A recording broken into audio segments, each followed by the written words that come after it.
สวัสดียามเช้าพี่น้องมาคอนมาเบิ่งสวน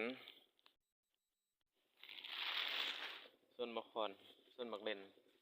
ป้ายบ่ได้มาเบิ่งโดนแล้วสุกบ่เลยพี่น้องโอ้ยแดงพุงอยู่เนี่ยสุกบ่แล้วพี่น้องเอ้ยบ่ได้มาเบิ่งลายมือเนาะเริ่มสุกแล้วมันเริ่มเลยเนาะเริ่มสุกเป็นเรื่องๆแดงๆโอ้ยมักเล่นพี่น้องปลูกแบบธรรมชาติบ่ใส่หยังเนาะปุ๋ยก็บ่ได้ใส่เนาะ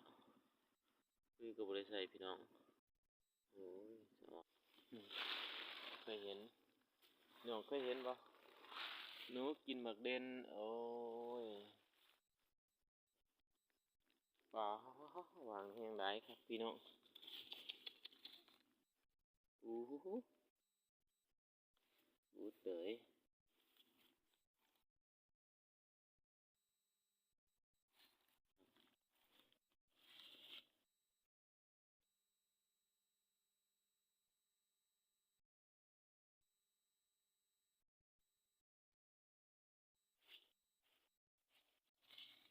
ยุดยูที